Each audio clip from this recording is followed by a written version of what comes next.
Hello, good morning everyone. कल हमने बात की थी डेफिनेशंस और नेचर्स ऑफ सोशलाइजेशन के बारे में। आज मैं एजेंट्स के बारे में आपसे डिस्कस करना चाहूँगी। एजेंट्स इज़ रिलेटेड टू साधन या रिसोर्सेज जिससे एक बच्चा सोशलाइज होता है या सोशलाइजेशन को सीखता है। दो तरह के बेसिकली ये होते हैं, एक होता है एक्सटर्नल एजेंट और एक होता है इंटरनल एजेंट। एक्सटर्नल एजेंट नाम से ही क्लियर हो रहा है, ऐसे व्यवहार या ऐसे साधन जो उसको बाहरी रूप से प्रभावित करते हैं, और इंटरनल का मतलब जो उसको आंतरिक रूप से प्रभावित करते हैं या फिर सोशलाइजेशन प्रोसेस को बढ़ाते हैं या सिखाते हैं। सबसे पहले पेरेंट्स एक इम्पोर्टेंट रोल प्ले करते हैं सोशलाइजेशन होने में व्यक्ति के या बच्चे के। किस तरह से करते हैं? जो पेरेंट्स होते हैं उनको फर्स्ट रूल माना जाता है। जब एक बच्चा पैदा होता है तो उसको अपना ज़्यादा से ज़्यादा समय, जब तक उसकी स्कूलिंग स्टार्ट नहीं होती, वो पेरेंट्स के साथ टाइम स्पेंड करता है, माता पिता के साथ रहता है,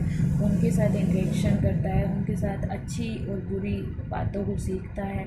तो पेरेंट्स रिवॉर्ड या पनिशमेंट, जो हमने अब तक कंडीशनिंग्स के बारे में थ्योरीज के अंदर हमने पढ़ा था, इस तरह से उनको सिखाते हैं। आपको याद हो तो हमने ऑपरेंट कंडीशनिंग या थ्योरी के बारे में पढ़ा था, और मैंने आपको स्टार्टिंग में भी बताया था जो सोशल साइकोलॉजी है, यहाँ पर थ्योरीज एक इम्पोर्टेंट रोल प्ले करती हैं। तो आपने किस तरह इसको यहाँ पे कोट करना है, अब जो मैं आपको बता रही हूँ उसको ध्यान से सुनना। ऑपरेंट कंडीशनिंग के अंदर जिस तरह से, अगर आपको थोड़ा सा तो याद हो, तो उन्होंने स्किनर ने क्या किया था कि रेनफोर्समेंट टेक्निक अपनाई थी।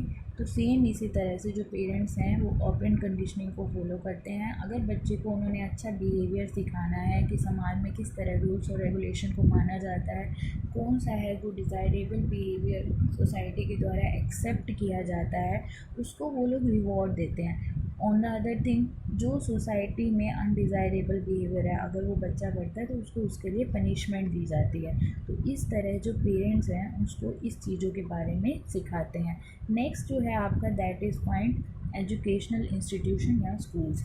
अब ये स्कूल्स कैसे एक इम्पोर्टेंट रोल प्ले करते हैं? स्कूल्स के, जब एक बच्चा बड़ा होकर स्कूल जाता है, सेकंड उसका जो है स्कूल को ही माना जाता है सोशलाइजेशन के लिए। पेरेंट्स के बाद जो दूसरी जगह जहाँ से वो अच्छी चीज़ों को सीखता है, दैट इज़ स्कूल। यहाँ पे उसकी सिर्फ मेंटल ग्रोथ नहीं होती, यहाँ पे उसकी पर्सनैलिटी को भी डेवलप किया जाता है, उसको इक्वल चांस दिया जाता है। और यहाँ पर एक टीचर का बहुत इंपॉर्टेंट रोल होता है। क्या टीचर उन सब बच्चों को जो उसके पास पढ़ने आ रहे हैं उनको इक्वली अट्रैक्ट कर रहा है, अटेंशन दे रहा है, या फिर वो किसी एक बच्चे पे ज़्यादा पर्टिकुलर फोकस कर रहा है। इन चीज़ों का जो एक बच्चे के ऊपर इफ़ेक्ट है, डायरेक्टली इनडायरेक्टली दोनों रूपों से पड़ता है। फाइन। अब जो ये ऑर्गेनाइजेशन है किस तरह एक इम्पोर्टेंट रोल प्ले करती है, ये एक बच्चे को मोटिवेट करती है, उसको उसकी हेजिटेशन को दूर करती है, उसको आगे बढ़ाने के लिए जो भी एक्टिविटीज़ हैं उनकी जो केयर है वो उनके द्वारा, स्कूल के द्वारा, ऑर्गेनाइजेशन के द्वारा की जाती है। नेक्स्ट पॉइंट जो है, दैट इज़ नेबरहुड। नेबरहुड जो होता है आपका आस पड़ोस। आस पड़ोस किस तरह एक बच्चे के सोशलाइजेशन को प्रभावित करता है या समाजीकरण को प्रभावित करता है?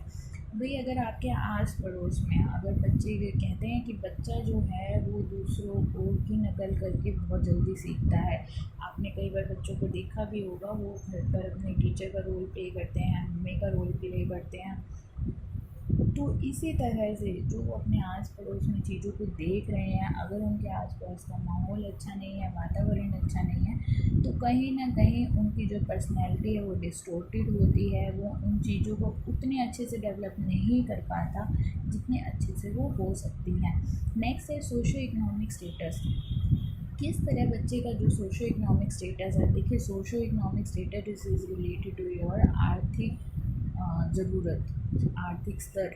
ठीक है, आर्थिक स्तर का मतलब होता है हाई है, लो है या मीडियम है। अगर बच्चे की आप छोटी छोटी डिमांड्स को, इसी के अंदर पेरेंटल ऑक्यूपेशन को भी आप ऐड कर सकते हैं कि अगर आप बच्चे की छोटी छोटी डिमांड्स को पूरा नहीं कर पा रहे, अगर आप उसकी फिजियोलॉजिकल नीड्स को पूरा नहीं कर पा रहे, कहीं ना कहीं बच्चे के अंदर एक personality disorder, mental disorder develop हो जाता है, और वो सोसाइटी के आगे खुलकर अपने विचारों को प्रकट नहीं कर पाता, जितना कि एक हाई लेवल का जो ये सोशियो इकोनॉमिक होगी, जिसकी जो सोसाइटी के अंदर इकोनॉमिकली सही होगा, जितना अच्छे से वो जितना बच्चा वो डोमिनेट करता है, जो लो लेवल है वो बच्चा उतना अच्छे से डोमिनेट नहीं कर पाता है। तो ये कहीं ना कहीं उसकी हेजिटेशन का कारण बनता है। अब अगर कोई बच्चा हेजिटेट हो रहा है तो भाई वो बड़ा होकर भी अपने विचारों को खुल के प्रकट नहीं कर पाता। तो ये चीज़ें डायरेक्टली इन्फ्लुएंस ना करके इनडायरेक्टली हमारी पर्सनैलिटी को इफ़ेक्ट करती हैं। फाइन। अब इसके बाद जो नेक्स्ट है सिबलिंग इन्फ्लुएंसेस। अब ये सिबलिंग इन्फ्लुएंसेस क्या होता है? भाई बहनों के का प्रभाव। ठीक है, घर में बहुत सारे बच्चे होते हैं, बड़े भाई बहन होते हैं, और ऐसा माना जाता है कि जो घर में बड़ा भाई होता है या बड़ी बहन होती है उसको माँ बाप का ज़्यादा प्यार मिलता है, माता पिता का ज़्यादा प्यार मिलता है, जिसकी वजह से वो पूरी तरह से पॉजेसिव हो जाते हैं। माता पिता बच्चे के लिए पॉजेसिव हो जाते हैं और बच्चा भी उनके ऊपर डिपेंड हो जाता है। अगर बच्चे की डिपेंडेंसी बढ़ रही है तो it means this is a negative way. क्यों है ये नेगेटिव वे? क्योंकि वो बच्चा फिर बाहर जाकर खुद किसी और के साथ स्वयं किसी और के साथ एडजस्ट नहीं कर पाएगा, खुद को के एडजस्टमेंट नहीं कर पाएगा। नेक्स्ट जो आपका पॉइंट है दैट इज़ बालक का जन्म क्रम या फिर चाइल्ड्स बर्थ ऑर्डर, आप जिसको बोल सकते हैं इंग्लिश में। ये भी एक कार्य है।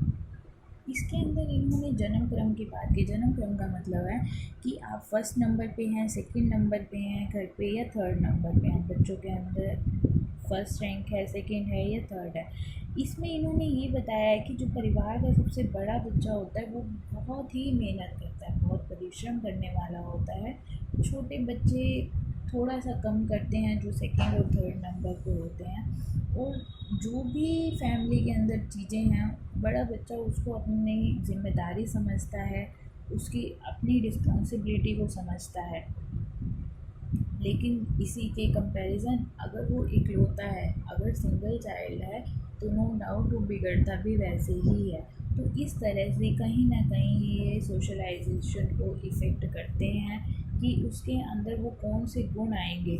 फॉर एग्ज़ाम्पल जो बड़ा बच्चा है और अपने छोटे बच्चे भाई बहनों की, तो इसका मतलब अब उनकी केयर कर रहा है, नेतृत्व के गुण आ सकते हैं, वो स्कूल में एक अच्छा नेता हो सकता है, क्योंकि जब वो घर में छोटे भाई बहनों की रिस्पॉन्सिबिलिटी को अच्छे से निभा रहे हैं तो नो डाउट स्कूल कॉलेजेस में अपने लिए अपने सहपाठियों के साथ भी एक अच्छा कोऑपरेट कर पाता है। देखो आगे ना सोसाइटी यहाँ पे, तो आपने इन चीज़ों को इस तरह से इसके साथ लिंकअप करना है। नेक्स्ट जो है that is size of family.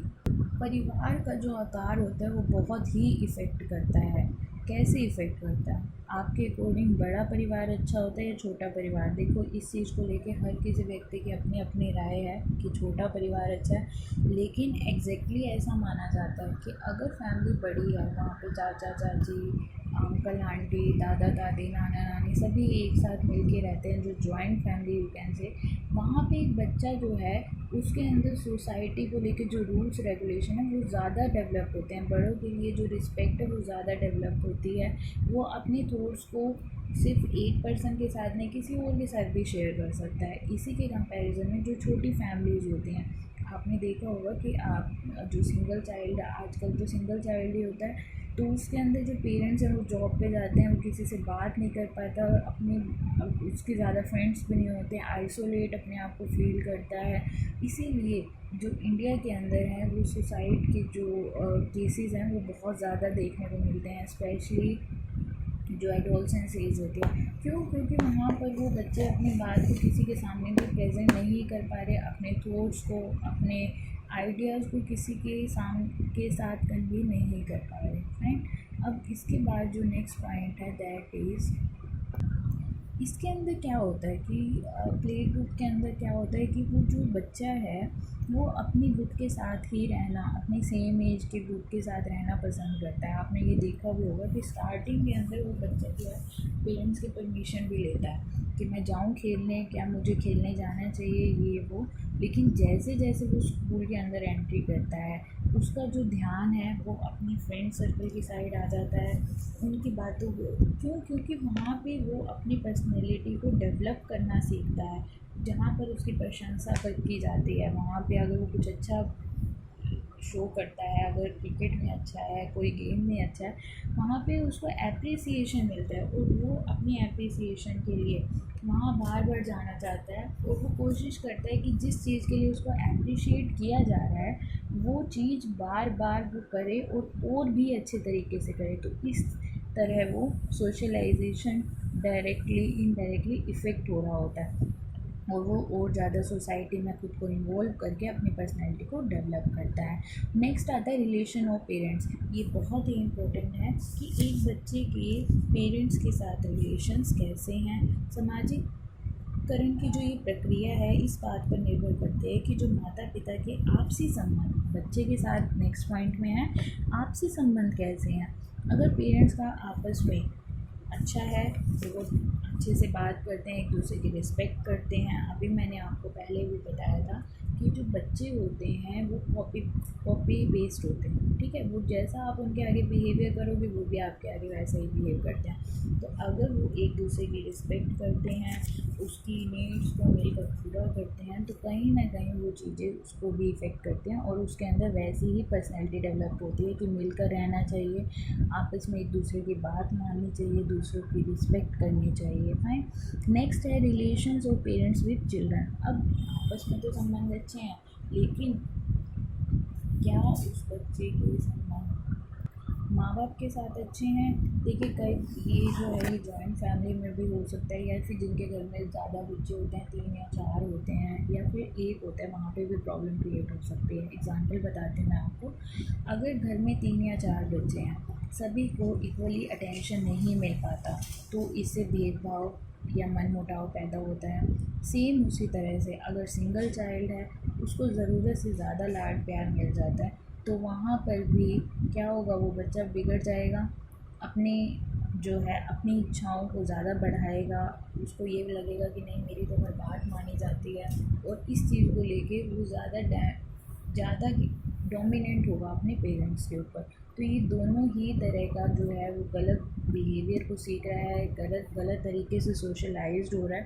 तो इन दोनों चीज़ों को समझना ज़रूरी है। नेक्स्ट है कम्युनिटी और सोसाइटी। अब सोसाइटी किस तरह से एक रोल प्ले करती है। देखिए जो सोसाइटी होती है, बच्चों को एक ऐसा वातावरण, जो हमारा समाज है वो एक ऐसा वातावरण डेवलप कर सकता है जिससे हम भी रिस्पॉन्सिबल हैं, हम समाज के अंदर आते हैं। फॉर एग्ज़ाम्पल अगर हम उनके एनवायरनमेंट का ध्यान रखें, उनके लिए पार्क बनवा सकते हैं, जो वो ये सिखा सकते हैं कि किस तरह बच्चे को ओबीडिएंट होना चाहिए, दूसरों के साथ ऑनेस्टी के एग्जांपल्स दे सकते हैं। हम उन्हें तरह तरह के खुद लाइव एग्जांपल उनके आगे बन सकते हैं, अपने एक्सपीरियंसेस उनसे शेयर कर सकते हैं कि देखो मैंने उनके साथ अच्छा किया तो मेरे साथ भी सब कुछ अच्छा ही हुआ। तो इस तरह से हम उनके आगे एक रोल प्ले करते हैं। नेक्स्ट होते हैं रिलीजियस एंड पॉलिटिकल इंस्टीट्यूशंस। देखो जो हर कोई व्यक्ति किसी न किसी धर्म से जुड़ा हुआ होता है। अगर उनके जो धर्म है उन व्यक्ति वो बच्चे को शुरू से ही मॉरल वैल्यूज़ की ओर अग्रसर करते हैं, मॉरल वैल्यूज़ की ओर बढ़ाते हैं। अगर बच्चों के अंदर स्टार्टिंग से ही हम ये चीज़ डालें कि भाई जो हमारा धर्म है वो ये कहता है कि लोगों के साथ अच्छा बिहेव करना है, आपस में मिलजुल कर रहना है, इससे क्या होगा, हमारी एक अच्छी इमेज समाज के सामने डेवलप होगी, हमारी पर्सनैलिटी अच्छे से डेवलप होगी, और ये जो चाइल्ड है उसकी मॉरल वैल्यूज़ हैं, उसकी जो मॉरल डेवलपमेंट है उसके लेवल को भी ऊपर बढ़ाएगा। नेक्स्ट जो पॉइंट है that is caste and class. Caste और क्लास, जाति और वर्ग, हर किसी की व्यक्ति की अपनी जाति होती है, वो किसी न किसी क्लास से जुड़ा हुआ होता है, हर किसी की अपनी परंपराएं हैं। हम बच्चों को सिर्फ उनकी अपने अपने कल्चर के बारे में ना बताकर दूसरों के कल्चर से भी हम उनको इंट्रोड्यूस करवा सकते हैं। किस तरह हमें दूसरों के कल्चर का भी उतना ही रिस्पेक्ट देंगे जितना कि हम अपने कल्चर को देते हैं। तो इस तरह से कई कम्युनिटीज़, कई कास्ट और कल्चर, इस तरह से हम लोग उनकी सोशलाइजेशन को डेवलप कर सकते हैं। नेक्स्ट है लैंग्वेज। लैंग्वेज भी एक इम्पोर्टेंट रोल प्ले करता है। देखिए हम लोग क्या सीखते हैं, जो लैंग्वेज होती है वो हमारे अट्रैक्शन, हम लोगों के बीच में इंटरेक्शन कर पाते हैं, इसके द्वारा हम अपनी बातों को दूसरों तक पहुंचाते हैं और दूसरों की बातों को समझते हैं। इसके अंदर हम अपने विचारों को आदान प्रदान करते हैं। तो language also plays a important role in socialisation. Next जो आपका लास्ट है इसके अंदर point, means of entertainment and information. अब ये क्या होता है, मनोरंजन एवं सूचना प्रदान करने वाले साधन। देखिए हमारी लाइफ में बहुत सारी चीज़ें ऐसी होती हैं, जैसे आजकल जो छोटे बच्चे होते हैं उनको मैगज़ीन, न्यूज़पेपर, कई चीज़ें हैं उनके लिए, कहानी, कॉमिक्स बुक्स। तो ये जो एंटरटेनमेंट की टीवी सीरियल्स, मीडिया एक इम्पोर्टेंट रोल प्ले करते हैं और कहीं ना कहीं वो बच्चे के दिमाग में एक छाप को छोड़ते हैं। इनसे बच्चा बहुत कुछ सीखता है। तो ये जो है इन यहाँ पर हम चीज़ों को एक पॉजिटिव वे में दिखाकर उनके सामने प्रेजेंट कर सकते हैं, क्योंकि वो उन चीज़ों से बिल्कुल टच में है कि किस तरह से पॉजिटिविटी को बढ़ाया जा सकता है, किसी तरह से आप उन लोगों को आपस में कोरिलेट करके ये दिखा सकते हो कि अगर आप सोसाइटी में इस तरह का बिहेवियर करते हो तो आपकी एक अच्छी पर्सनैलिटी डेवलप होगी। तो दीज आर द एजेंट्स जो आपको इनडायरेक्टली या डायरेक्टली सिर्फ बचपन में नहीं, व्यक्ति की ओल्ड एज तक प्रभावित करते हैं। तो आज हमने एक्सटर्नल एजेंट्स के बारे में पढ़ा है और कल हम पढ़ेंगे इसके इंटरनल एजेंट्स।